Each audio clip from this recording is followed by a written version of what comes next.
l'équinoxialité, qui correspond effectivement à l'axe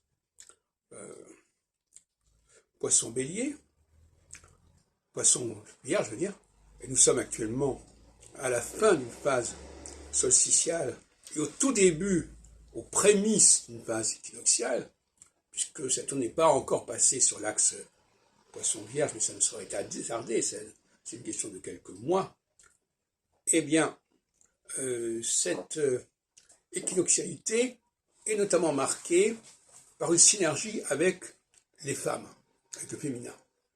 Autrement dit, la solsticialité, c'est l'homme qui est tout seul. D'ailleurs, dans la Genèse, c'est ce qu'on dit. L'homme est seul, etc. Bon, il faut lui attribuer une compagne.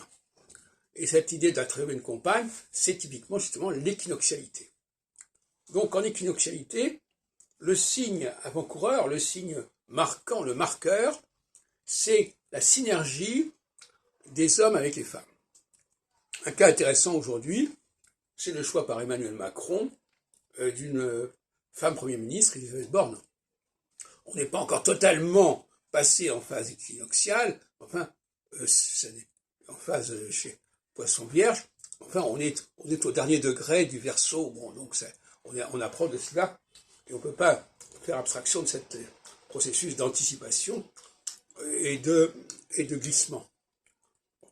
Donc, dans la vie publique, mais aussi dans la vie privée, il y a un resserrement, il y a un accroissement de l'implication des femmes dans la vie des hommes qui est tout à fait palpable à toutes les époques.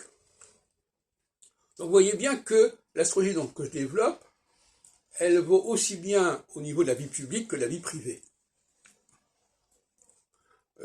D'ailleurs, je renvoie à mon dernier opus, qui s'appelle le Corpus sentimental, qui couvre une cinquantaine d'années, avec des dates très précises,